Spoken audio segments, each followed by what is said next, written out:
여러분 안녕하십니까? 우리 향린 식구 여러분, 그리고 오늘 이 온라인 실시간 성경 공부에 참여하고 계시는 여러분 반갑습니다. 저는 곽건영 목사입니다. 자, 오늘부터 지난 코로나 사태 때문에 모이지 못하는 성경 공부를 이렇게 온라인으로 진행하도록 그렇게 하겠습니다. 오늘 그 첫 시간인데 제가 주제를 뭐라고 정했더라? 이번 성경 공부의 주제는 좀 재밌게 잡아봤습니다. 이게 말이 되냐? 되거든? 이렇게 읽으면 말이 되거든? 이런 주제입니다. 아주 재미있는 주제랍시고 생각해낸 건데요. 내용은 이런 겁니다.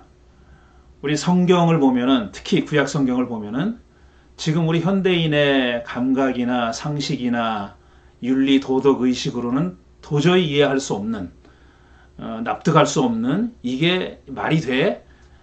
이런 생각이 불쑥 튀어나오는 그런 이야기들이나 사건들, 그런 것들이 있죠.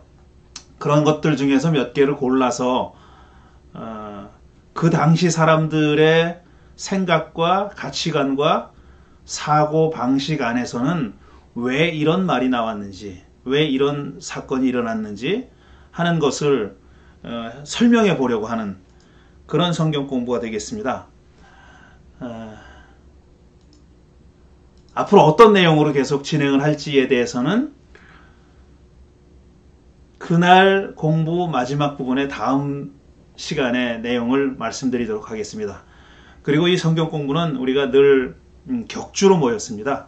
격주로 월요일에 오후 7시에 모여서 한 2시간 정도 진행을 했는데요. 이 온라인 성경 공부도 격주로 모이겠습니다. 그러니까 매주 월요일 하는 게 아니라 오늘 했으니까 2주 후에 모이게 되겠고요. 그 2주 후에 우리가 다룰 내용을 오늘 마지막 시간에, 끝나는 시간쯤에 여러분들에게 말씀드리도록 하겠습니다. 이 성경 공부를 위해서 많은 분들이, 여러분들이 도움을 주시는데, 그 중에 역시 우리 박찬민 교우께서 기술적으로나 뭐 여러 가지로 도움을 주셔서 이 공부가 가능한 그런 상황입니다. 여러분, 박찬민 교우께 아주 감사드리고요.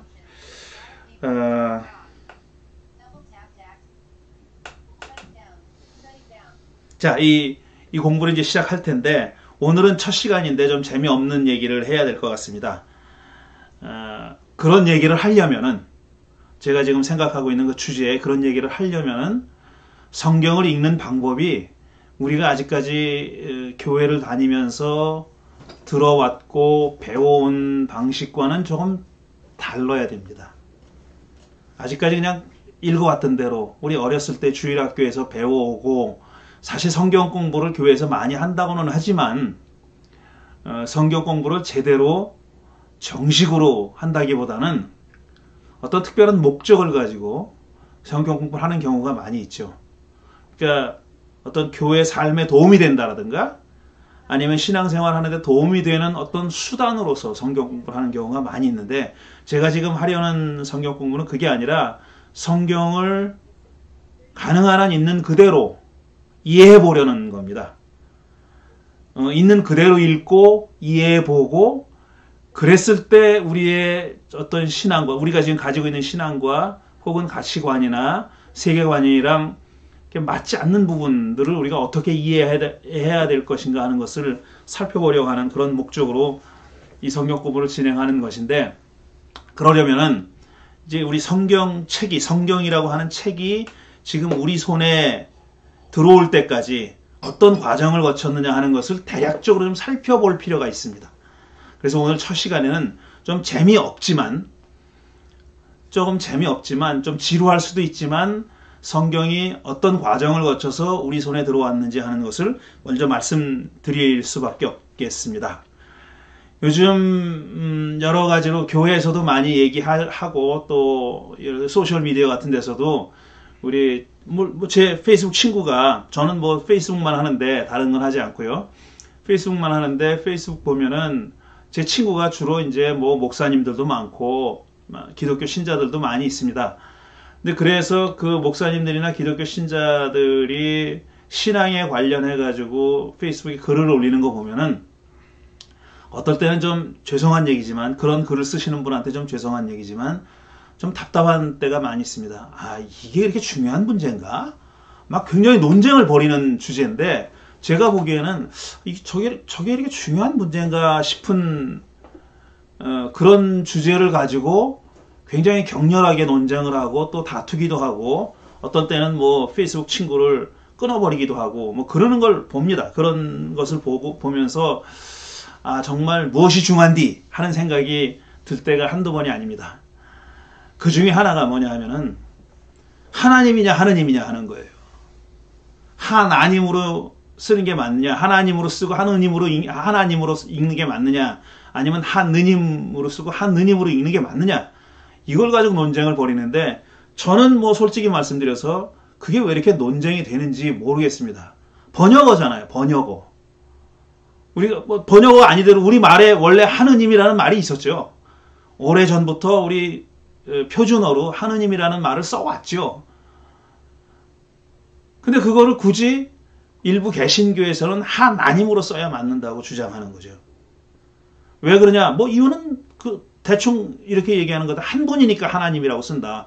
하나에다가 님을 붙여서 하나님으로 부르는 게 맞다, 이렇게 얘기하는데, 제가 보기에는 어불성설이고, 또 뭐 그렇게 부르고 싶으면 계속 부르는 건 저는 뭐 탓하지 않겠습니다. 저도 사실은 우리 교회에서는 하나님으로 씁니다. 우리가 읽는 성경이 하나님으로 되어 있기도 하고 여러 가지로 그게 익숙하니까 읽는데, 그건 중요한 문제는 아니라고 생각해요. 하느님이면 어떻고 하나님이면 어떻습니까? 물론 이 문제 가지고 뭐 정말 머리가 터져라고 싸우는 분들한테는 미안한 얘기지만, 그 말을 어떤 하나님이냐 하느님이냐 중요하지 않다고 생각하고요. 아무렇게나 써도 상관이 없다라고 생각합니다.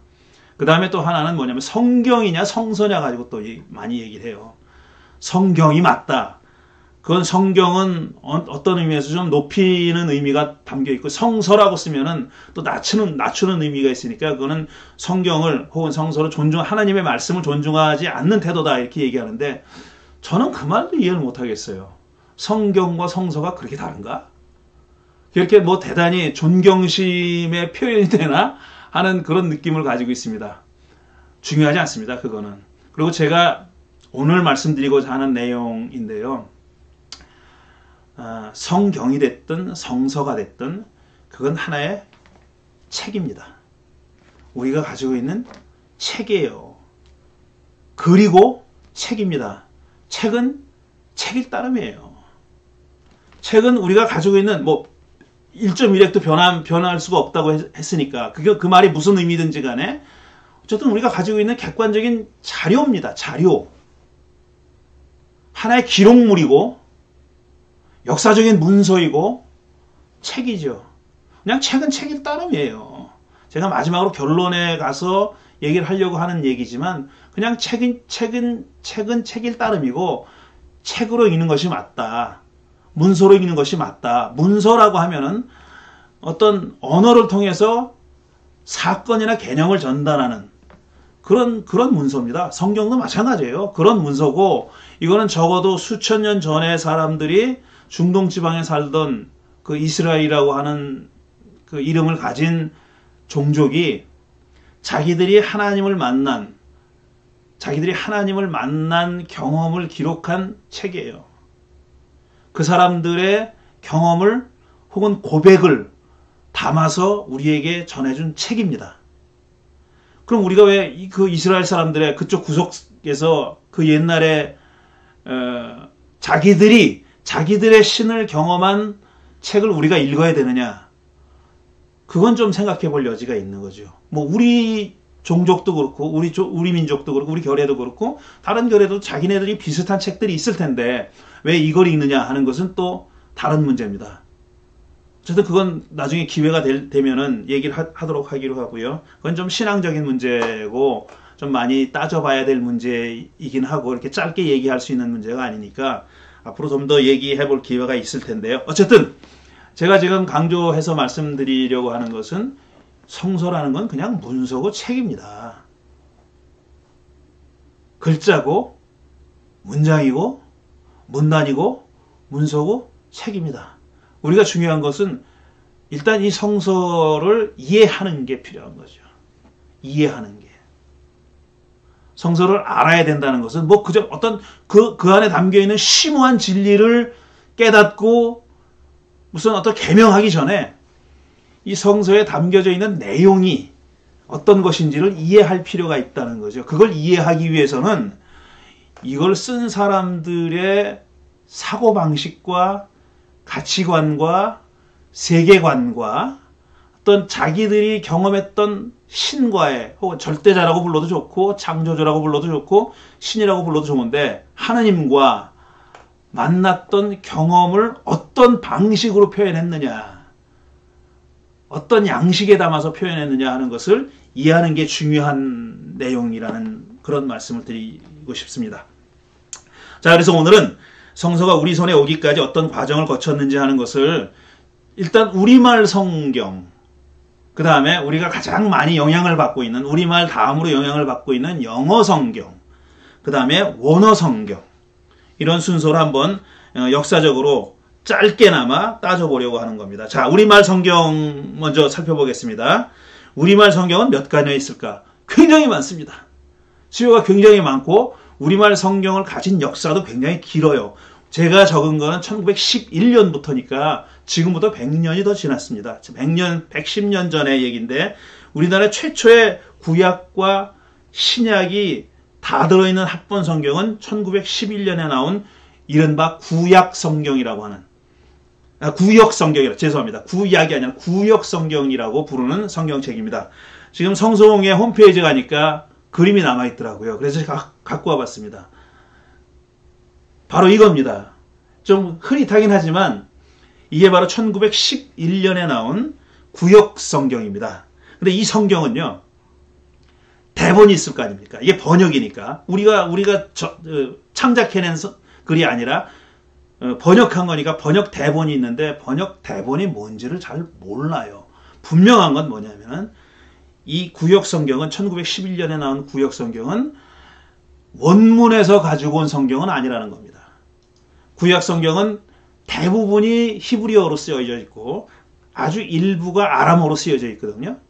그리고 신약 성경은 그리스어로 쓰여져 있습니다. 그게 원문이에요.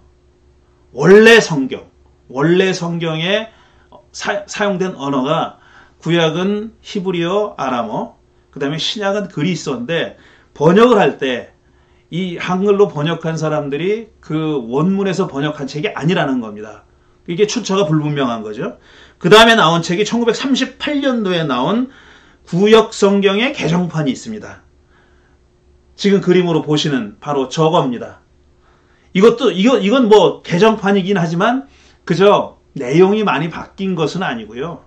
표현과 이런 것들만 조금 바뀐 그런 성경입니다. 그러니까 역사적인 가치는 있을지 몰라도 지금 이 성경을 읽는 사람은 물론 없습니다. 물론 없고 그냥 보관되어 있는 그런 정도의 성경입니다. 사실 우리 한국 사람들이 가장 많이 읽어왔고 지금도 읽고 있는 성경책은 개역 성경이죠. 소위 개역 성경이라는 거. 1952년도와 1961년도에 나온 겁니다. 약간 변화가 있었는데요. 이 개역 성경은 1938년도에 나온 그 성경과 내용은 거의 같습니다. 그리고 철자법이, 그러니까 표준어 문법이 바뀐 거에 따라서 좀 철자법만 고친 정도의 그런 개정판입니다. 근데 이 성경을 지금까지도 한국 기독교인들은 제일 많이 있습니다. 소위 가라사대 성경이라는 것이죠. 저희가 어렸을 때는 다 이 성경을 읽었고요. 저는 고등학교 때는 이게 한자까지 들어있는 그런 성경을 읽었습니다. 관주가 있고 한자로 된 성경을 폼 잡느라고 그걸 가지고 다니면서 읽었습니다. 근데 사실 일반적으로 많이 사용되지 않는 한문들이 그 한문 성경에는 한문 개역 성경에는 많이 사용됐죠. 그래서 때때로는 미리 준비해서 알아보지 않으면은 확인해보지 않으면은 예를 들어 예배 시간에 성경 봉독을 맡았을 때 그걸 가지고 나갔다가 한문을 못 읽어서 당황하는 그런 경우도 가끔씩 있었습니다. 그게 바로 1951년과 61년도에 나온 가장 많이 봐왔던 개역 성경이라는 것이고요. 그 다음에 1967년도에 나온 성경부터 조금 달라집니다. 이거는 새번역이라고, 지금 우리가 가지고 있는 새번역과 다른 옛날 새번역입니다. 옛날 새번역이라고 하는 말이 좀 어색하긴 하지만 옛날 새번역입니다. 이게 소수의 그때 한국의 신약학자들이, 성서학자들이 모여서 이게 개역 성경이 너무 뜻이 불분명한 것도 많고, 심지어는 이제 성경 번역한 사람들이 들으면 싫어하는 얘기지만 오역도 있고, 그러니까 이거 다시 성경을 우리가 번역하자 해가지고 그때 당시에 1960년 당시에 60년대 당시에 한국의 많은 신학대학에서, 여러 신학대학에서 신약을 가르치던, 구약을 가르치던 교수님들이 모여서 번역을 하기로 한 겁니다. 이게 제가 좀 확실하지 않아서 말씀드리지 못하겠는데, 성서공회에서 공인을 해가지고 한 건지 아니면은 그렇지 않은 건지는 제가 잘 모르겠습니다. 하지만 그분들이 성경을 번역해가지고 신약 성경은 출판을 했어요. 근데 구약 성경까지는 이르지 못했습니다. 구약 성경은 나오지 않았고요. 1967년도에 새로 번역한 새번역이라는 성서가 출판됐습니다. 근데 이게 왜 중요하냐면은 이 1967년판 새번역부터는 원문 성경을 번역한 겁니다. 그 이전 성경은 사실 뭘 번역했는지가 불분명해요. 아마 추측하기에 이미 다른 데 나와 있는 영어 성경이나 뭐 이런 것들을 대본으로 삼아서 번역을 했다고 생각합니다. 그러니까 사실 역설적이게도 많은 대부분의 한국 사람들이 저를 포함해서 지금까지도 많은 사람들이 읽어오고 있고 읽어왔고 지금도 읽고 있는 개역 성경이라는 것, 소위 52년 61년판이 원본이 불분명한 성경이다는 건 좀 충격적이지 않습니까, 여러분? 그 성경을 가라사대 이게 어투가 고어투라고 해가지고 성경은 마땅히 이렇게 좀 고상하고 좀 폼이 있고 폼이 나고 그래야 된다고 생각해서 그 성경을 읽어온 거예요. 근데 알고 보면 그 성경이 정확한 번역은 아니라는 그런 말씀입니다. 67년판부터는 이제 원문에서 가지고 온 번역입니다. 그 다음에 나온 성경이 1977년도에 공동번역 성경입니다.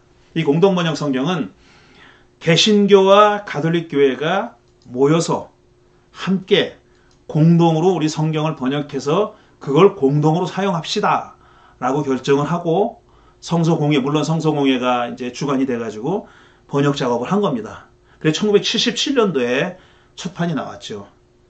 그런데 참 아쉽게도 오랫동안 가톨릭교회에서는 이 공동번역 성경을 약속한 바대로 사용했습니다. 예전에서 사용하고 가톨릭 교인들이 개인적으로 성경을 읽을 때도 이 공동번역 성경을 읽었어요. 그런데 개신교에서는, 물론 개신교는 교단이 하나가 아니라 여러 개지 않습니까? 장로교, 감리교, 뭐 성결교, 뭐 침례교, 굉장히 여러 교단이 있지 않습니까? 근데 여러 교단이 뜻을 합치기도 힘들지만 어쨌든 개신교에서는 이 77년판 공동번역을 안 읽는 겁니다. 그러니까 채택하지 않았어요. 아주 극소수의 몇몇 진보적인 교회들에서만 이 성경을 예전에서 사용한 것으로 알고 있습니다.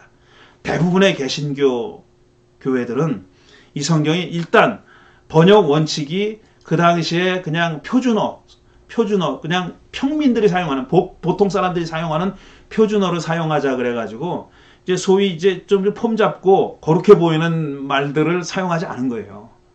그리고 그냥 평범하게 읽을 수 있는 말로 번역을 했습니다. 그러니까 이 좀 고답적인 어르신들이 이게 뭐야 성경이 이따위로 번역해놨어? 이게 무슨 성경 같질 않네? 그러면서 사용하지 않게 된 거죠. 1977년만 공동번역 성경은 오랫동안 가톨릭 교회에서 사용했지만 개신교회는 거의 사용하지 않았다는 거죠. 물론 이 공동번역 성경도 원문에서 가지고 온 겁니다. 지금 화면에 여러분이 보시는 것이 바로 공동번역 성경의 한 장입니다. 그 다음에 나온 게 이제 표준 새번역 성경이라는 거예요. 93년판, 1993년판입니다. 요거는 이제 가톨릭교에서는 그냥 공동번역을 쓰기로 했으니까 계속 쓰고 있고, 개신교는 아무래도 개역 성경은 좀 문제가 많다 해가지고 개신교 학자들이 모여가지고 성경을 다시 번역한 겁니다. 물론 구약과 신약을 다 번역했고요. 굉장히 오랫동안 이 번역 작업이 이루어졌어요. 제가 85년부터 87년까지 신학대학원을 다녔는데 그때도 제가 다녔던 신학대학원의 성서학 교수님들은 방학 되면 이 작업을 하셨습니다. 방학 되면 어디 모여서 뭐 호텔 같은 데 모여가지고 번역 작업을 계속 했죠. 그때 개신교 신학교에 속해 있는 성서학을 하는 분들이 아마 거의 다 망라돼가지고 이 번역 작업에 참여하셨을 거예요. 개신교단들이 공동으로 번역한 책이고 드디어 93년도에 나왔는데 많은 보수적인 개신교단들이 또 이 성경까지도 마음에 안 든다고 한 겁니다. 그래서 학자들이 열심히 번역해 놓은 것을 공들여서 번역하고 그 다음에 문장을 다듬고 그렇게 해서 정성껏 펴낸 이 성경을 많은 보수적인 교단의 그 교권을 가지고 계신 분들이 안 쓰겠다고 거절을 했어요. 그래서 이 성경을 사용하는 교회가 그렇게 많지 않게 된 참 안타까운 성경입니다. 그런데 이 성경이 이제 나중에 2001년에 보면은 새번역이라고 성경전서 새번역이라고 나오잖아요. 그 새번역이 바로 93년판을 약간 고친 거예요. 왜 고쳤냐 하면은 이것도 가능하면 보수적인 교단에 속해 있는 교회까지 사용하게 하자.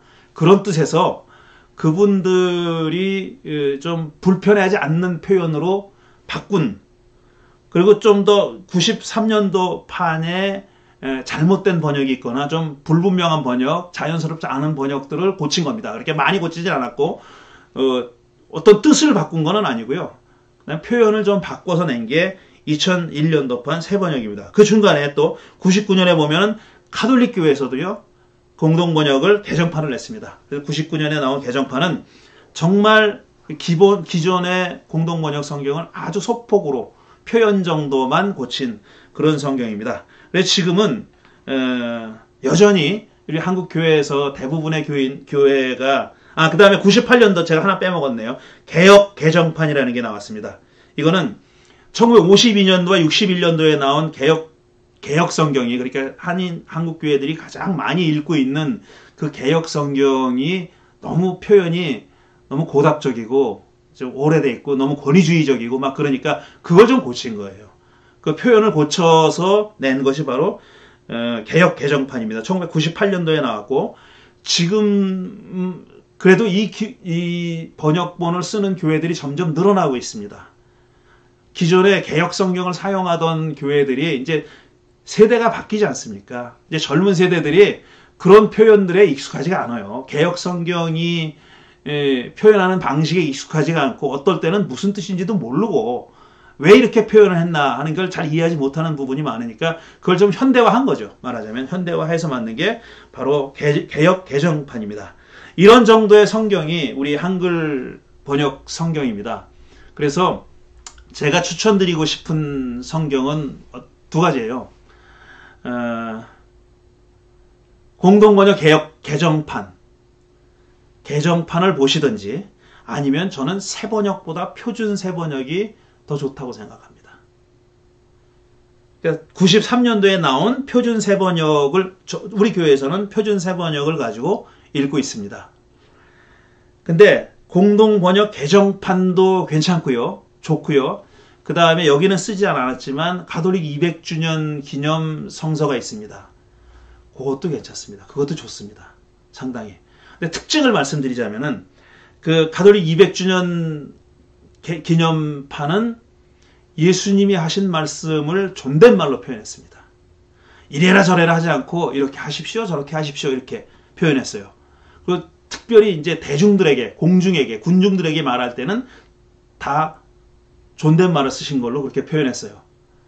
그런데 우리 교회가 왜 그걸 쓰지 않고 93년판 표준 새번역을 쓰느냐 하면은 우리가 익숙한 이름들이 고유명사들이 우리가 익숙하지가 않습니다. 오랫동안 개신교 교회에서 자라왔고 그다음에 개신교 성경 개역 성경에서부터 표준 새번역, 새번역 이런 데 익숙한 사람들은 거기에 맞는 외래어 표시들, 그러니까 이름이나 지명이나 이런 거에 익숙한데 이 카톨릭 성경은요. 그걸 다 원문의 발음에 가깝게 만들어 놨어요. 그러다 보니까 가끔 헷갈립니다. 이게 이 사람을 가리키는 건지 이게 이 지명을 가리키는 건지 헷갈려요. 그래서 그런 혼란을 막기 위해서 저희 교회의 경우에는 우리 교회의 경우에는 93년판 표준 세번역을 쓰면서 예수님이 하신 말씀은 우리 마음대로 존댓말로 바꿔서 읽습니다.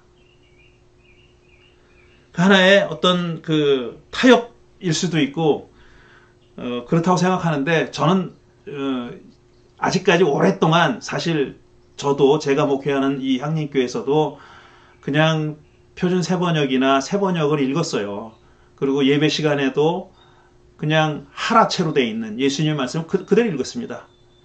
그런데 아무래도 그게 마음에 걸려요. 마음에 걸리고 이러지 않았을 텐데 예수님이 한 30 정도 되는 분인데 나이가 등장인물 보면은 나이 많은 사람들도 많이 있거든요.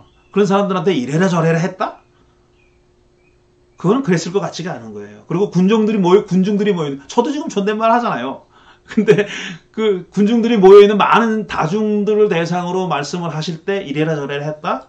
저는 그건 아니라고 생각합니다. 그건 아니라고 생각합니다. 물론 이제 우리가 가지고 있는 그리스 성경은 예수님이 하신 말씀은 아니잖아요. 예수님은 아람어로 말씀하셨을 것이라고 대부분의 학자들이 짐작을 합니다. 아마 그랬을 거고요. 그 당시 그 팔레스타인에 살던 유대인들이 주로 사용하던 언어가 대도시에 아주 그리스화된 대도시에 사는 사람들 빼놓고는 촌락에 사는 사람들은 대부분 아람어로 사용했을 거라고 짐작하는데 예수님도 촌 출신이니까 갈릴리 촌 출신 아닙니까? 나사렛 촌 출신이니까 아마 아람어로 사용하셨는데 아람어가 이렇게 존댓말이 없거든요.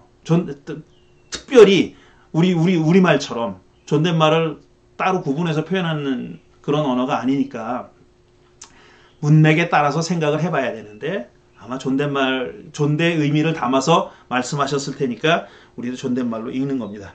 이런 정도가 우리가 지금 읽어왔던 성경이고 제가 추천하고 싶은 그런 성경인데 중요한 건 뭐냐면 우리가 가지고 있는 성경 이게 지금 표준 세번역인데요. 이 성경은 번역본이라는 거예요. 이 사실 우리가 잊어버리면 안 됩니다. 성경은 번역본이고 사실 원문의 내용을 번역본이 담아낼 수가 없어요. 다 담아낼 수가 없고 그 맛이나 뉘앙스나 그 다음에 기분이나 감정이나 이런 것들이 표현이 안 되죠. 그 다음에 그런 것뿐 아니라 사실 개념도 원문의 어떤 단어가 가지고 있는 뜻을 번역어의 단어가 그대로 옮긴다. 그건 불가능한 얘기입니다. 아주 구체적인 예만 하나 들어도 구약에서 아주 중요한 개념 하나가 헤세드라는 거예요. 헤세드. 헤세드는 우리말로 그냥 사랑이라고 번역합니다. 근데 헤세드는 학자들이 뭐라고 얘기하냐면 헤세드라는 히브리 말을 그 뜻을 다 담아서 번역할 수 있는 번역어는 세상에 존재하지 않는다. 이렇게 말할 정도예요. 그 안에 담겨져 있는 그런 감정과 뉘앙스와 의미를 뭐 love라는 말이나 사랑이라는 말이나 무슨 engaged love라고 하든지 막 covenantal love라고 온갖 말을 다 쓰는데 그렇게 여러 단어를 병렬을 해도 그 말이 하나 담고 있는 그 말이 가지고 있는 뜻을 다 표현 못한다는 거예요. 그걸 생각하셔야 돼요. 그걸 생각해야 되고 또 번역하신 분들한테는 좀 미안한 얘기고 번역하신 분들의 노고로 좀 충분히 정말 어프리시에이트 하는데 감사하는데 어쩔 수 없이 오역이라는 게 있을 수 있습니다. 그리고 오역이 아니더라도 원문의 뜻을 여러 가지로 번역할 수 있는 그런 문장들도 있어요. 딱 하나 그런 뜻만 가지고 있는 게 아니라 다른 뜻도 품고 있다고 짐작할 수 있는 그런 문장들도 많이 있는데 그걸 다 담을 수가 없어요. 번역어에서는. 그러니까 번역 성경이라는 것이 그런 한계를 가지고 있다는 것을 우리가 잊어버리면 안 됩니다. 그리고 제가 앞에서도 말씀드렸지만 책은 책일 따름이에요. 성경도 책이고 성경도 우리가 어떤 문서를 연구할 때 접근하는 방법을 그대로 적용해서 접근을 일단 해야 되는 겁니다. 일단. 어떤 문서를 읽을 때 그 문법이 있고 그 다음에 전제되는 내용이 있고 그렇잖아요. 그 어떤 문장이나 글이 전제하고 있는 세계관이 있어요. 그런 세계관에 입각해서 그 문장이 그걸 표현하고 명시적으로 표현하지는 않지만 표현되지 않고 잠재되어 있는 전제하는 내용들이 있지 않습니까? 그 전제하고 있는 내용들이 그런 것들을 이해하지 못하면은요, 그 문장을 짧은 문장이라도 제대로 이해하지 못하는 거죠. 그런 한계를 가지고 있습니다. 근데 그 언어가 달라지면 그 전제도 달라질 수 있는 거예요. 그 전제가 그대로 따라오진 않습니다. 번역된 문장에 그 언어가 전제가 그대로 따라오진 않으니까 그걸 우리가 늘 염두에 둬야 된다는 말씀입니다. 영어 성경은 제가 빨리 좀 지나가겠습니다. 우리가 그래도 성경을 열심히 읽고 싶어 하는 분들, 열심히 읽다 보면요, 우리말 성경이 가지고 있는 장점도 많이 있지만 또 문제점도 보이거든요. 그럴 때는 원어를 모르면 어쩔 수 없이 우리는 영어 성경을 보게 됩니다. 물론 유럽 언어를 잘 하시는 분들은 뭐 독일어나 불어나 스페인어나 이렇게 참조할 수 있지만 많은 경우에는 영어 성경을 일단 보죠. 근데 영어 성경이 굉장히 여러 가지 판본이 있습니다. 우리 한글 성경과는 비교할 수 없을 정도로 여러 가지 버전이 있는데요. 제가 몇 가지만, 의미 있는 몇 가지만 들어보겠습니다. 첫째로 킹 제임스 버전이에요. 킹 제임스 버전 한번, 없죠. 제가 그림은 여기 이제 시간 관계상 가지고 오지 않았는데, 킹 제임스 버전은 어토라이즈 버전이라고 부르고요. 1611년에 제임스 왕이 학자들을 모아놓고 성경을 번역시킨 겁니다. 그 당시에 최고의 학자들이 영국 왕이죠. 그 학자들을 모아놓고 번역하라고 해서 출판된 성경이 바로 킹 제임스 버전인데, 지금도 미국 교회에서 많은 조금 보수적인 성향을 가지고 있는 교회는 예배 시간에 킹 제임스 버전이 있습니다. 킹 제임스 버전 중에서도 이 고체로 돼 있는 버전들을 그대로 읽어요. 뭐 says라고 하면 th 붙이고 막 이런 거 있잖아요. 그런 성경이 바로 킹 제임스 버전인데 굉장히 훌륭한 버전이에요. 굉장히 훌륭한 성경책이에요. 정말 이 킹 제임스 버전의 영어가, 제가 뭐 영어를 대단히 잘해가지고 하는 얘기는 아닌데, 학자들이 그렇게 얘기합니다. 킹 제임스 버전의 영어는 정말 극치다. 최고의 걸작이다. 이렇게 얘기들 합니다. 그런 정도로 표현이 너무나 고상하고 정확하고 멋있어요. 그런데 킹 제임스 버전에 큰 약점이 하나 있습니다. 그게 뭐냐면은, 이게 1611년에 나왔잖아요. 원어에서 온 거예요. 원어를 번역했습니다. 그러니까 구약은 히브리어, 이제 아람어는 빼겠습니다. 아람어는 아주 조그만 분량밖에 없으니까 주로 이제 구약은 히브리어, 신약은 그리스어인데, 구약은 히브리어에서 번역했고 신약은 그리스어에서 번역했어요. 그런데 번역 대본이, 원문이 그 당시에까지 발견된 사본들을 편집해가지고 만든 원문이에요. 물론 원어 성경도 편집본이거든요. 근데 그 편집본이 그 당시 1550년경까지 발견된 원문 사본들 있잖아요. 뭐 양피지에 기록됐고, 그 다음에 가죽에 기록됐고, 이런 거 있잖아요. 파피루스에 기록됐고, 이런 발견된 사본들, 그런 걸 다 모아서 편집을 해가지고 편집본 원어 성경을 만들었는데, 그거에서 번역한 겁니다. 그거를. 근데 1550년 이후에 많은 새로운 사본들이, 그때까지 발견된 사본들보다 더 권위 있는 사본들이 발견됐어요. 그래가지고 지금 우리가 가지고 있는 그 원어 성경책 있잖아요. 그거 역시 편집본인데 에디티드 버전이에요. 편집본이에요. 그런데 그 이후에 발견된 그 권위 있는 사본들, 그다음에 무수히 발견된 사본들을 다 대조해가지고 어느 사본이 이 귀절은 어느 사본의 것이 원문에 가까울 것이다라고 학자들이 추정을 해가지고 편집한, 거기서 번역한 거예요. 그러니까 킹 제임스 버전은 언어는 굉장히 유려하고 멋진 번역이고 훌륭한 번역이지만 대본이 가지고 있는, 원문이 가지고 있는 한계가 있는 그런 번역이라는 얘기입니다. 그 다음에 또 여러 개 있지만 리바이스 스탠다드 버전이라는 게 있어요. 1946년에서부터 57년까지 10년 이상 걸쳐서 번역한 겁니다. 근데 이 버전이 제가 처음에 신학 공부를 시작할 때, 그러니까 한 80년대 중반에만 해도 이 번역이 최고였었어요. 학자들은 대부분 다 자기 연구서에서 책에서 성경을 인용할 때 이 RSV 거를 인용했습니다. 그만큼 정확한 번역이었었어요. 원문에 가장 가깝게 번역한, 그렇다고 직역을 한 건 아니고요. 영어적으로 표현했지만 원문에 가장 가깝게 번역한 책이 RSV였었어요. 그래서 이 버전의 학자들이 쓸 때는 이 버전의 성경을 다 인용했습니다. 그러다가 1990년에 나온 게 신개정 표준형의 New Revised Version, New RSV, NRSV라는 번역인데, 이 RSV의 개정판이에요. 물론 오류가 있는 부분은 약간 고쳤어요. 이 NRSV는 오류가 있는 부분을 약간 고치긴 했지만 중요한 건 뭐냐면은 이 젠더 뉴트럴한 말을 썼어요. 그러니까 신이나 이런 건 남성적으로 표현하잖아요. 갓을 대명사로 받을 때 he로 받고 이걸 다 바꿨어요. 갓을 대명사로, 원문에는 대명사로 나온다 할지라도 그건 갓으로 썼어요.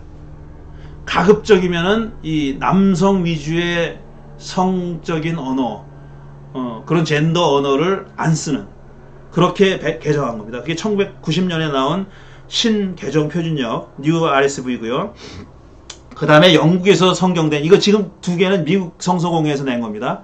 근데 영국에서 낸 성경으로서 뉴 잉글리시 바이블이라는 1970년에 나온 게 있습니다. 이거 굉장히 좋은 번역이에요.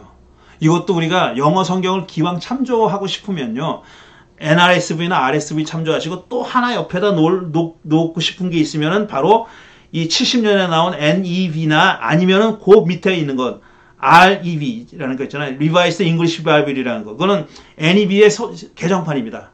근데 이런 정도를 가지고 놓고 보면은 좀 비교할 수가 있어요. 그래서 생각한 것보다요, 영어 번역도 다 다릅니다. 그러니까 RSV하고 NEV하고 달라요. 다른 게 많아요. 굉장히. 그래서 제가 지난번에 작년 말에 한국 가가지고 제 책 일그러진 영웅, 만들어진 영웅, 일그러진 영웅 그 책을 이제 판촉을 한다고 지방의 몇 개 도시를 돌아다니면서 이제 북 콘서트를 했는데, 그때 참 감사하게도 우리 민영진 교수님께서, 성서공회 책임자로 오랫동안 일하셨던 민영진 교수님께서 같이 동행하시면서 제 책에 리뷰도 해주시고 그렇게 하셨어요. 그래서 저는 민 박사님하고 같이 다니면서 정말 많이 배웠습니다. 그분의 지금 연세가 80이라고 하시더라고요. 근데 전혀 80 같지가 않고 아주 건강하시고, 그 사모님하고 같이 또 여행할 기회도 있었는데요. 그 성경 번역을 몇십 년 하신 분이에요. 원래 감신대 교수님을 하시다가 성서공회로 자리를 옮기셔가지고 은퇴하실 때까지 성서공회 부총무, 총무 일을 맡았어요. 그 총무가 제일 실무 책임자입니다. 거기서는.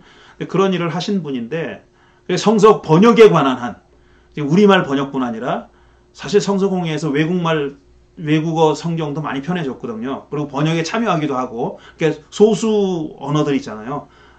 그 서비스를, 봉사를 많이 했어요. 성서공회에서. 그렇게 자기들이 성서를 펴낼 만한 능력이 안 되는 기독교가 아주 소수인 그런 종족이나 나라에 성경을 출판해 줬습니다. 많이.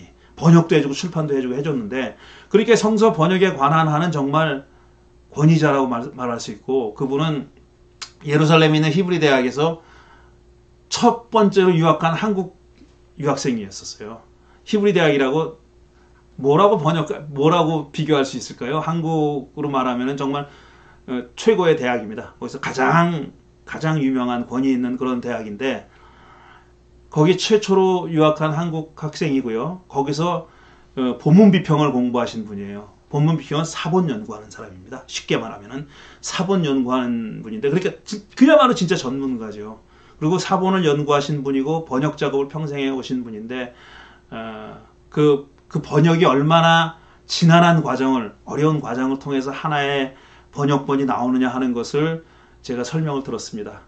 그래서 제가 제 책에 어떤 몇 군데 있어요. 이거는 이제 우리말 성경이 번역을 잘못한 거라고 제가 아주 건방지게 그렇게 썼죠. 근데 그 말이, 민 교수님은 저한테 정말 사랑이 담긴 조언을 하시더라고요.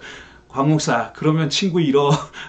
당신 성경 번역하는 친구 다 잃어버려. 잘못 번역했다 그러지 말고, 잘못 번역했는지 내가 어떻게 하냐는 거예요. 그거를. 네 의견이 맞다고 어떻게 장담할 수 있느냐. 이거는 그러니까 이렇게 표현하면 좋겠다고, 이거는 이렇게 번역할 수도 있습니다 라고 표현하라 그러더라고요. 그래서 저는 아주 중요한 것을 배웠습니다. 마찬가지입니다. 어쨌든 이 한글 성경도 여러 가지가 있고, 몇 가지 우리가 참조할 만한 몇 가지 성경이 있고요. 그 다음에 영어 성경도 몇 가지가 있습니다. 기왕에 우리 성경을 읽을 때 가능하면 우리가 많이 다독하는 건 의미가 없어요. 많이 읽었다, 내가 몇 독을 했다, 뭐 500독을 했다, 이런 건 중요하지 않고요. 무슨 뜻인지를 아는 게 중요하잖아요. 근데 무슨 뜻인지를 알려면 참고서가 필요하죠. 우리가 그냥 성경 텍스트만 가지고 그 역사를 어떻게 압니까? 그 사람들의 사고방식이나 이런 세계관을 어떻게 알아요? 그거는 전문적으로 연구하는 사람들이 있고요. 그 사람들이 연구한 그 저서들이 많이 있어요. 그럼 그 저서들을 참고하는 게 제일 좋은 방법이에요. 내가 직접 못하면은 그 사람들이 한 거로 참조하는 게 제일 좋은 방법이죠. 그래서 성경 공부를 할 때는 개인적으로 공부를 한다 하더라도요. 그렇게 가능한 한 참고서들을 많이 읽는 게 중요합니다. 그런데 그 무슨 소리도 하겠어요. 우리가 일반 직장을 가지고 생활하는 일상생활을 하는 사람이 그걸 못하잖아요. 그러니까 모여서 성경 공부하는 게 필요한 겁니다. 그리고 성경을 정말 애정을 가지고 아니면 관심을 가지고 좀 지나치다 할 정도로 관심을 가지고 그 공부한 사람이 필요한 겁니다. 물론 그 사람의 의견이 다 맞다는 건 아니에요. 그리고 그 사람이 못 보는 것도 있습니다.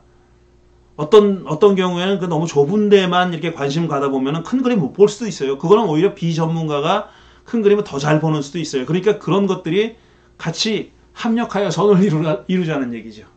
합력해서 선을 이루자.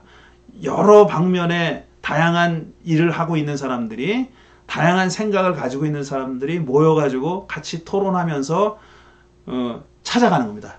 그 원뜻을, 그 가장 원문에 가까운 뜻을, 혹은 우리에게 필요한 교훈을 찾아가는 것이 성경 공부죠. 지금 우리가 온라인으로 이렇게 하는 것이 좀 안타깝긴 하지만 말이죠. 자, 그럼 마지막으로 이제 성경의 원어 성경에 대해서 얘기하겠습니다. 원어 성경은 아까도 말씀드렸듯이 구약과 신약은 다른 언어로 쓰여져 있어요. 구약 성경은 히브리어로, 그다음에 신약 성경은 그리스어로 쓰여져 있습니다. 그런데 이 성경들도 역시 에디티드 버전입니다. 편집된 버전이에요.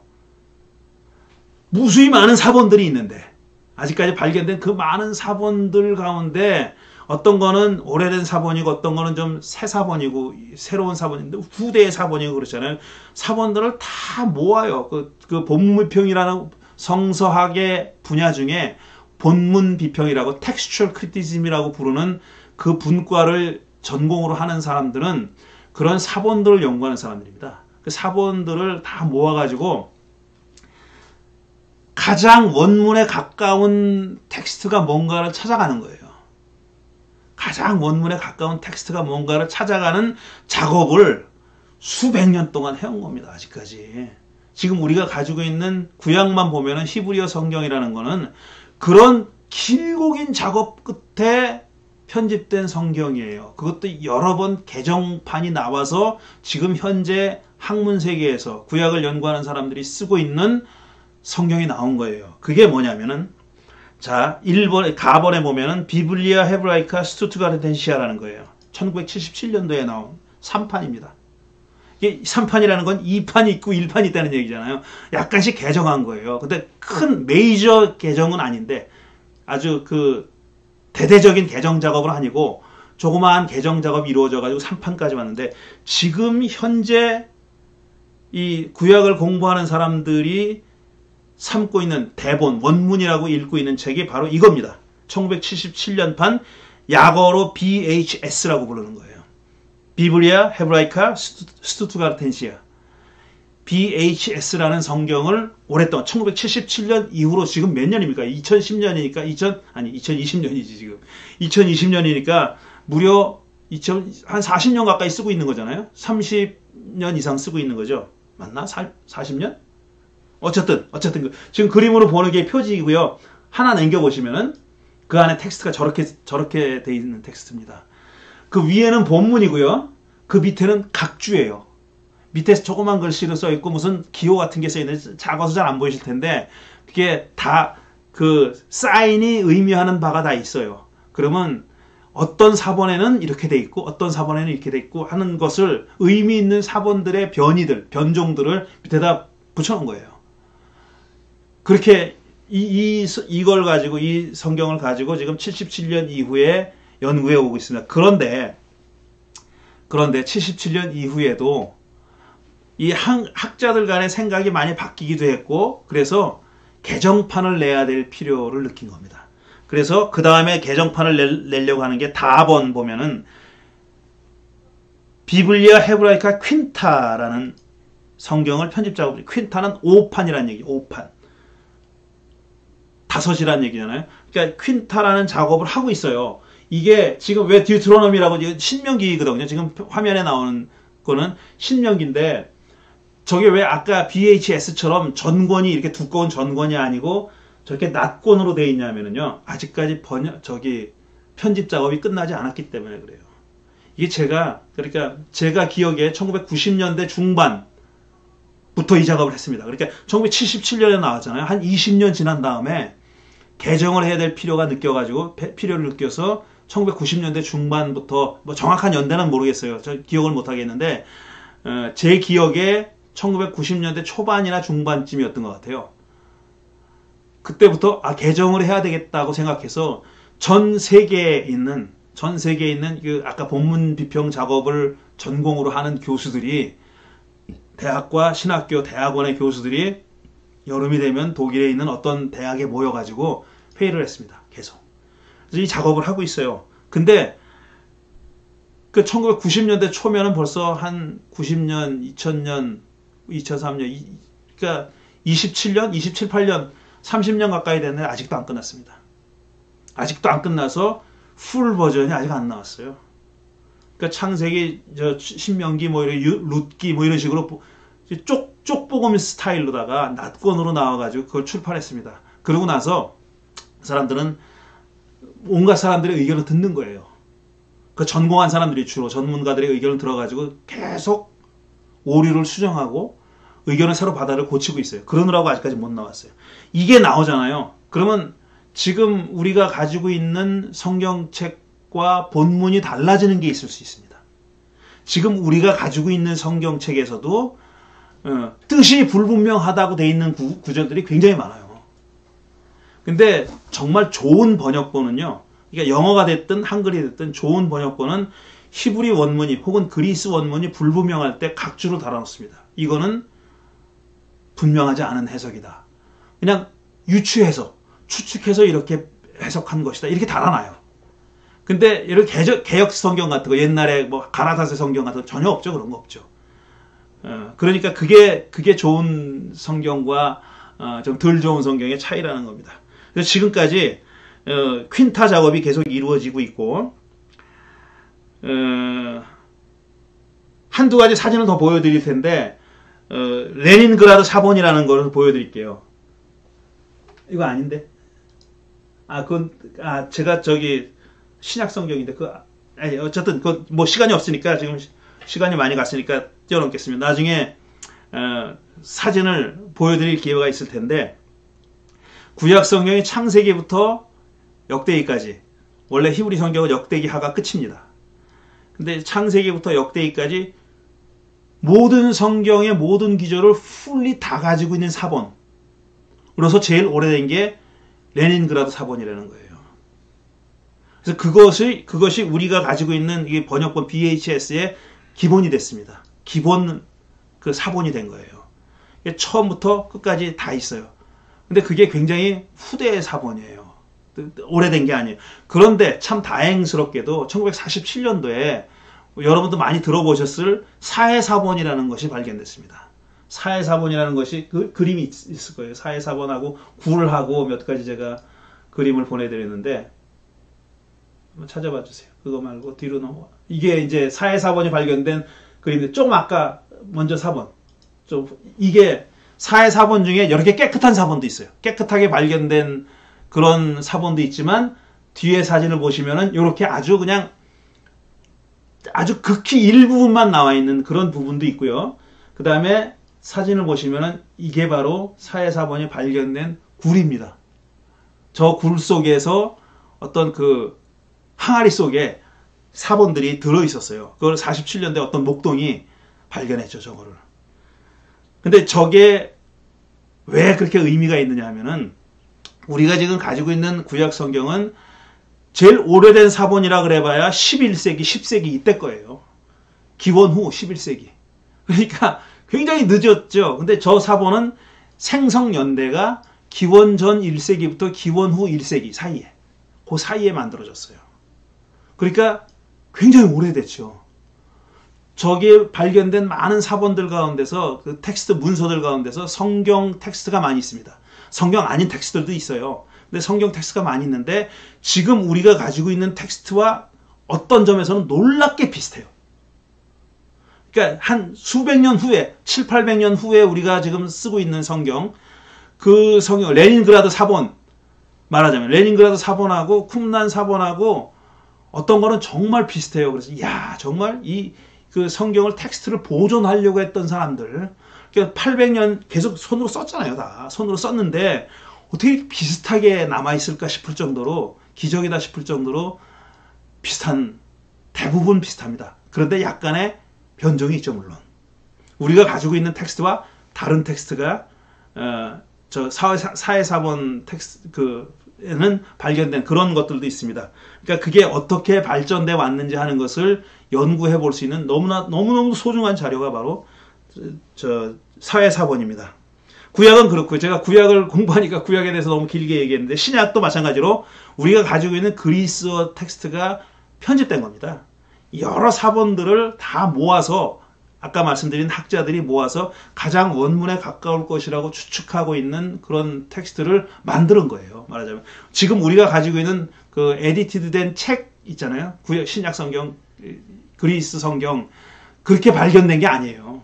그게 통째로 그렇게 발견된 게 아니라 다 조각조각 발견된 사본들을 모아서 편집해서 그렇게 됐는데, 여기도 그 신약의 경우에도 굉장히 권위 있게 여겨지는 오래된 사본들이 있습니다. 그 바티칸 사본이라는 게 있고요. 제가 사진을 올려놨는데 바티칸 사본이라고 신하의 사본이라는 게 있어요. 코덱스 사이나이타쿠스라는 게 있고 그 다음에 코덱스 바티카누스라는 게 있어요. 바티칸 사본과 신의 사본인데 그 사본이 두 개가 굉장히 권위 있는 사본이고 두 사본들은 다 그리스어 대문자로 쓰여져 있습니다.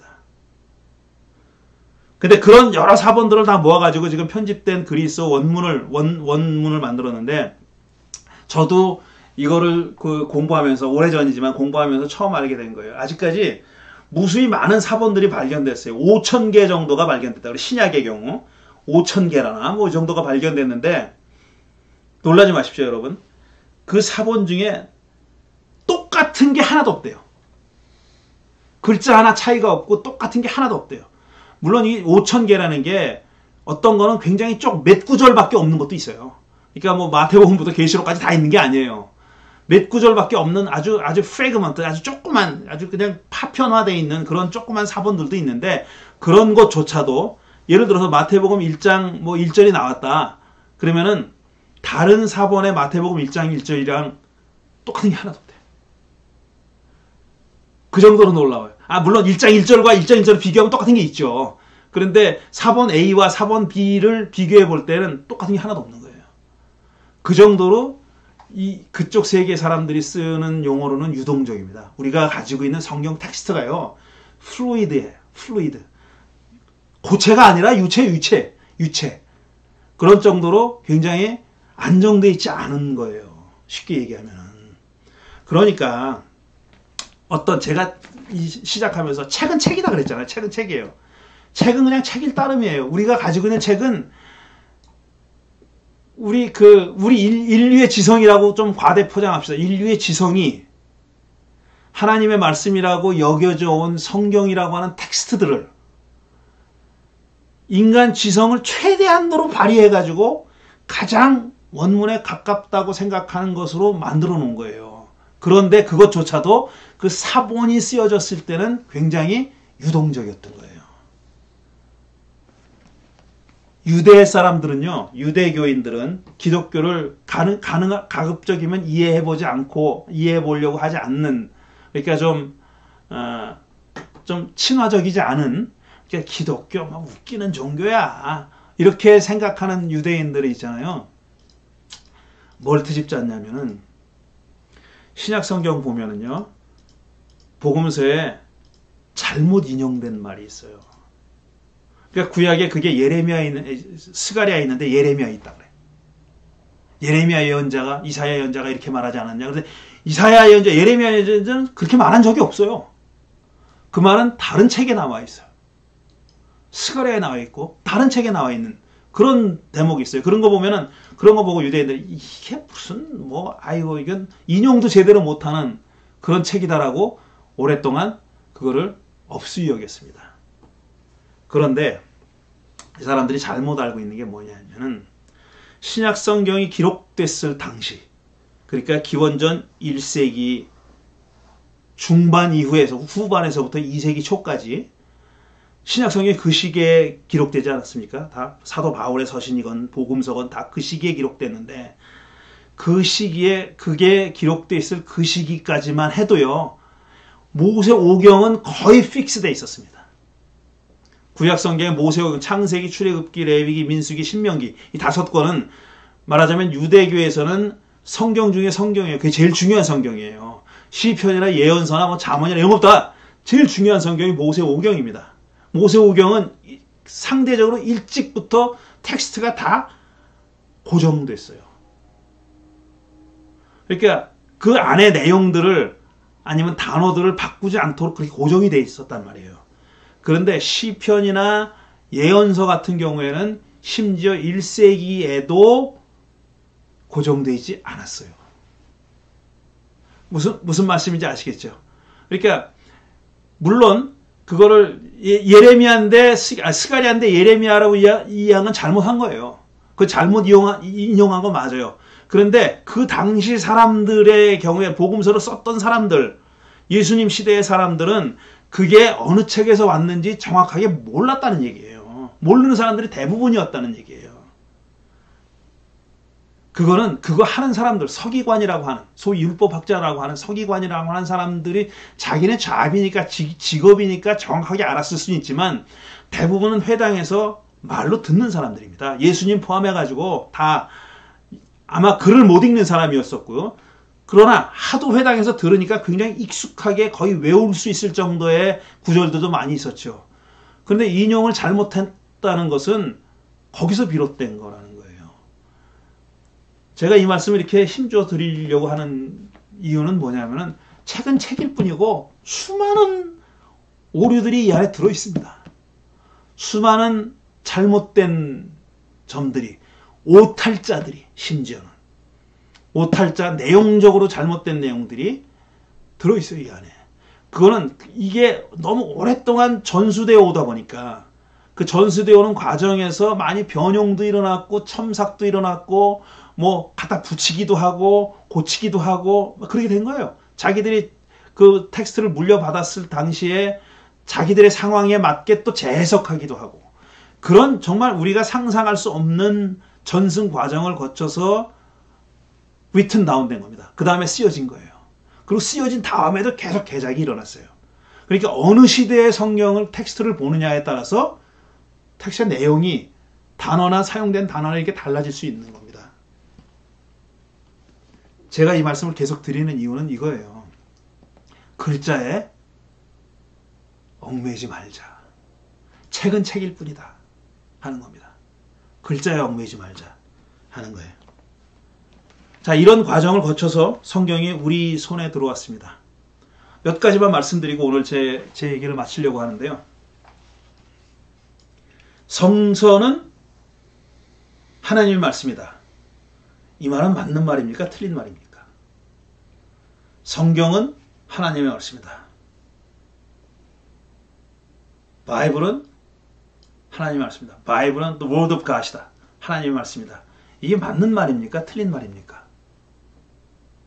이게 서로 리스판시브하게 안 되니까, 서로 대화가 안 되고 토론이 안 되니까 결국 제가 대답할 수밖에 없는데, 맞는 말이기도 하고 틀린 말이기도 합니다. 성경이라는 말을 할 때 우리가 가지고 있는 책을 얘기한다.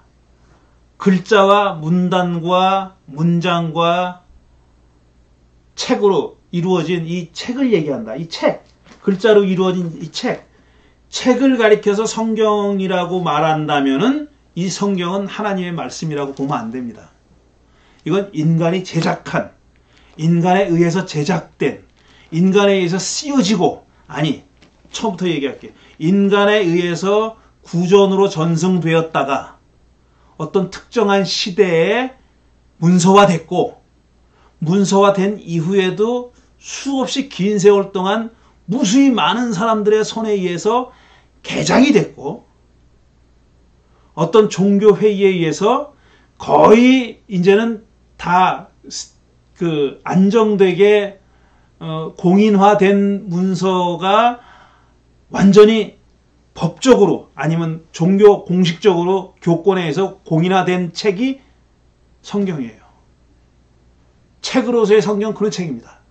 구전됐다가 문서화됐고 개작됐고 파이널라이즈된 마지막으로 파이널라이즈된 이 책을 내용도 바꿀 수 없고 집어넣을 수도 없고 뺄 수도 없고 이렇게 된 인간에 의해서 만들어진 책이 성경이라면 그것하고 equal to 하나님의 말씀은 아닙니다. 그거는 하나님의 말씀, 성경이 하나님의 말씀이라는 뜻은 무슨 뜻이냐면은 성경을 대할 때, 그 다음에 성경과 만날 때, 저는 읽을 때라고 하는 표현을 가급적 안 쓰려고 그러는 거예요. 성경을 읽기만 하는 건 아닙니다. 성경의 내용을 묵상할 수도 있고 살아낼 수도 있고 성경은 이 책은 그렇게 활용되는 겁니다. 읽기만 하고 뭐 기도하고 앉아가지고 주저앉아가지고 볼방에 앉아서 읽기만 하는 책이 아니에요. 이거는 테스트가 돼야 되고 시험이 돼야 되고 시험이 돼가지고 입증이 돼야 되고 그 다음에 삶으로서 증명이 돼야 돼요. 이게 참이냐 아니냐 하는 것을 그렇게 증명이 돼야 되는 그런 무수한 과정이 우리가 성서와 만나는 과정입니다. 그런 과정을 거치는 동안에 우리가 어떤 신적인 체험을, 경험을 할 때가 있어요. 신적인 체험이라고 하니까 무슨 뭐 엑스타시에 들어가고 이런 것만 얘기하는 게 아니에요. 어떤 깨달음이 될 수도 있고 내가 이걸 읽으면서 맞닥뜨리게 된 정말 그 깨달음이 될 수도 있고 머리를 치는 것 같은 정말 그 몽둥이로 내 머리를 두들겨 맞는 것 같은 야 이런 거였나? 그리고 힘이 쭉 빠지게 되는 내가 이걸 아직도 모르고 살았나? 내가 아직까지 수십 년을 성경을 읽으면서 이것도 모르고 살았구나 하는 어떤 깨달음 그런 것과의 맞부딪힘이 이 성경을 통해서 벌어질 때 그게 하나님의 말씀입니다. 그럴 때 하나님의 말씀이라는 건 고정할 수 있는 어떤 객관적인 실체가 아니에요. 그건 사건이고 운동이고 경험이고 체험이고 실천입니다. 어떨 때는 반대로 이럴 때가 있어요. 성경의 말씀을 깨닫는 게 아니라 깨닫고 나서 이대로 살아야지 내가 이대로 살아야 되겠다라고 생각하고 그걸 실천하려고 노력하는 방법도 있어요. 그런데 반대도 있어요. 반대도 내가 성경을 읽었고 알고 있지만 전혀 인식하지 못하고 있다가 삶의 현장에서 어떤 사건을 만나고 나서 그 경험하고 나서 딱 떠오르는 무슨 마태복음 1장 몇 장 이렇게 떠오르는 얘기가 아니라 전광석화 같이 말씀이 떠오를 때가 있어요. 야 이게 바로 이 뜻이로구나. 그 말씀이 바로 이 뜻이로구나 하는 것을 읽으면서 깨닫는 게 아니라 삶의 현장에서 체험으로 깨닫게 되는 그런 수가 있어요. 저는 이럴 때 성경이 하나님의 말씀으로 고백되는 거라고 믿습니다. 성경이 하나님의 말씀이라는 말은 어떤 객관적인 진리가 아니에요. 누구에게나 적용되는 객관적인 진리가 아니에요. 그러니까 이만희 같은 작자는 성경을 읽으면서 성경을 인용하면서 그 짓을 하잖아요. 그 예수님이 단식하시고 나서 사탄이 나타나가지고 성경을 인용해가지고 예수님을 유혹했습니다. 성경을 인용했어요. 성경은 그런 사람들의 인용되면은 그런 짓이 되는 거예요. 그게 어떻게 객관적으로 하나님의 말씀일 수 있냐고요. 이거는 악마의 말씀일 수도 있는 겁니다. 사탄의 말씀이 될 수도 있는 거예요. 사탄이 신명기를 인용했습니다. 사람이 떡으로만 살 게 아니다라고 예수님이 말씀하셨잖아요. 그래서 그걸 또 신명기로다가 극복하셨어요. 이런 겁니다. 성경이라는 게. 그런데 이런 과정은요. 물론 성경을 우리가 어느 정도 이해해야 일어난다고 제가 그렇게 말씀드리는 거 아니에요. 그거 아닐 수도 있어요. 정말 미안하지만 일자무식이란 말을 써서 미안합니다. 성경 글도 모르는 사람이 성경을 누가 얘기하는 걸 들은 게 전부다인 사람들. 옛날 유대인들은 다 그랬습니다. 들었지 뭐. 읽을 수가 없었어요. 다 문명률이 80%인데 어떻게 읽어요. 아주 소수의 그 부유한 사람들만 글을 배우고 글을 쓰고 그럴 줄 알았거든요. 그러니까 아주 대다수의 사람들은 다 귀로 들은 거예요. 귀로 듣고 자기 나름대로 막 해석한 거거든요. 근데 그 전혀 성경의 배경도 모르고 그런 무슨 전문적으로 연구하지 않은 사람들도 성경을 정말 깜짝깜짝 놀라게 해석하는 사람들이 많이 있습니다. 그건 다 그 사람이 삶을 얼마나 진하게 복음적으로 살았느냐가 결정하는 거예요. 삶이 성경을 이해할 수 있는 그런 능력을 키워줍니다. 물론 반대의 방법도 있어요. 이걸 배경을 다 알고 지식으로 많이 깨닫게 되면은 그 진수에 다가갈 수도 있습니다. 그러나 그것만 가지고 되는 건 아니에요. 그리고 사실 삶의 경험에서부터 어떤 하나님의 말씀의 진수를 깨달았다 하더라도 그걸 갈고 닦지 않으면요, 그 다음에 그냥 없어지는 겁니다. 그걸 계속 그 수행과 훈련과 경건 훈련과 뭐 기도와 계속 실천을 통해서 그걸 계속 그 갈고 닦고 정련하지 않으면은, 빛나게 하지 않으면은 그런 건 다 잊어버리게 돼 있습니다. 그러니까 결국 이 성경을 알고 이해하는 것은 지난한 길고 긴 과정이지 한 번의 깨달음으로 이루어질 수 있는 것이 아니다라는 말씀을 제가 드리고 싶은 겁니다. 마지막으로 오늘 제가 인용한 말씀을 하려고 하는데요. 성 토마스 아퀴나스가 한 말입니다. 이 카톨릭 신학의 아주 그 건축자라고 말할 수 있는 거죠. 카톨릭 신학을 세운 사람이라고 말할 수 있죠. 제가 여러분들 다 읽고 계실 테니까 한번 읽어보겠습니다. 이 지상에서 신을 사랑하는 것은 신을 아는 것보다 좋은 반면 열등한 사물들을 사랑하는 것보다는 그것을 아는 것이 더 낫다. 그것들을 알므로써 어떤 면에서는 그들을 우리의 지성까지 끌어올린다. 반면에 그것들을 사랑함으로써 우리는 그들에게 몸을 굽히고 구두쇠가 황금에게 하듯이 그들에게 복종하게 된다. 이 딱 한 귀절만 제가 떼어왔기 때문에 좀 이해하기 힘들 수도 있습니다. 이 사람은 뭘 얘기하냐면은 그 사랑에 대해서 말하고 싶은 거예요. 근데 사랑을 지식과 대비해서 얘기하고 있어요. 근데 어떤 세상의 어떤 것은 아는 것이 더 중요할 수도 있다. 근데 하나님에 대해서만큼은 그게 아니다라는 거예요. 하나님에 대해서는 하나님에 대해서 아는 것보다는 하나님을 사랑하는 것이 더 중요하다는 거예요. 다시 말씀드리면 하나님을 사랑하면은 하나님을 알게 되는 거예요. 그런데 하나님 이외의 다른 것들, 여기서는 이 아퀴나스가 얘기하는 건 정말 세속적이고 세상적인 걸 얘기하잖아요. 마지막에 구두쇠가 황금 얘기하듯이 황금이 아니더라도 어떤 세상적인 가치를 얘기하는 겁니다. 명예도 될 수 있고 뭐 또 부도 될 수 있고 다 될 수 있어요. 그거는 사랑하기 전에 먼저 알아야 된다는 거예요. 알지 않고 사랑하게 되면 그거는 정말 구두쇠가 황금하듯이 그들의 복종, 그걸 절하게 된다는 겁니다. 거기에 절하게 된다. 나는 절한다고 생각하지 않지만, 나는 그걸 사랑한다고 생각하지 않지만 그걸 알지 않고 사랑했을 때는 결국은 거기에 복종하고 거기에 그걸 숭배하게 된다는 거죠. 근데 하나님에 대해서만큼은 반대다라는 거예요. 하나님에 대해서는 우리를 사랑으로 이끄시는 분이지 지식으로 우리를 일로와 하는 분이 아닙니다. 하나님은 당신을 사랑하게 만들고 우리가 당신을 사랑했으면 하는 거예요. 그러면 사랑하게 되면 저절로 하나님을 조금씩 알게 되는 거죠. 그러니까 사랑이 밑바탕이 돼서 하나님에 대해서 아는 거, 물론 그 아는 것이라는 것이 극도로 제한되어 있는 알 수 없는 분의 알미긴 하지만 말입니다. 그런데 그 하나님 이외의 다른 것은 알지 못하고 사랑하겠다고 덤빌 때는 그게 사랑이 아니라 종이 되고 복종하게 되고 숭배하게 된다는 겁니다. 제가 이걸 왜 인용했냐면은 얘는 하나님이 아닙니다.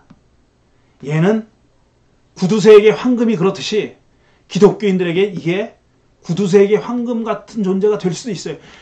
많은 사람들이 지금 신본주의 얘기하고 신본주의 제일 싫어하는 말이에요. 제가. 신본주의는 무슨 신본주의야. 사람 주제에. 그런데 하나님을 되게 높이는 것처럼 얘기하는데 사실은 얘를 높이고 있어요. 얘를. 성경을. 아닙니다. 이거는 높일 대상이 아니라 우리가 연구해야 될 대상이에요. 이해해야 될 대상이에요. 이해하려고 노력하면, 아니면 이해하려고 노력하고 살려고 노력하면 여기서 우리가 하나님을 만날 기회가 생깁니다. 그때 이 책은 하나님의 말씀이 되는 거예요. 나에게 하나님의 말씀이었던 어떤 사건이 다른 사람에게 똑같이 일어나지 않습니다. 절대로. 그러니까 자기 경험을 절대화하는 것은 제일 무식한 짓이에요. 제일 무식하고 염치 없는 짓이고 아주 그 권위주의적인 그런 잘못이에요. 다른 사람에게 다른 어떤 경험이 나와는 다른 경험이 얼마든지 일어날 수 있고 그런 경험에서 우리가 배움은 배워야 되지 그걸 배척한다는 것은 있을 수 없는 얘기입니다. 그리고 마지막으로 그 하나님은 내가 믿는 종교 전통 안에 갇혀 있는 분은 절대로 아닙니다. 이 생각을 버리지 못하면 여러분 이 생각을 버리지 못하면요 제 경험은 그렇습니다. 여기서 그분을 만나기 힘들어요. 자기에 갇혀 있으면요 자기 아집과 자기 신념에 갇혀 있으면은 자기 열지 않으면 그분을 만나지 못해요. 기껏 최대한 할 수 있는 것이 이 텍스트를 이해하는 것밖에 되지 않습니다. 근데 이해는 궁극 목적이 아니에요. 하나님을 만나게 되는 것, 하나님을 직접 만나게 되는 것, 결국은 하나님을 사랑하게 되고 하나님이 우리를 얼마나 사랑하고 이 세상을 얼마나 사랑하는지를 우리가 몸소 알게 되는 것, 그게 목적이죠. 자, 오늘은 여기까지 얘기를 했고요. 다음 주부터는 이렇게 좀 부담스러운 내용은 아닐 수도 있어요. 좀 쉬운 내용인데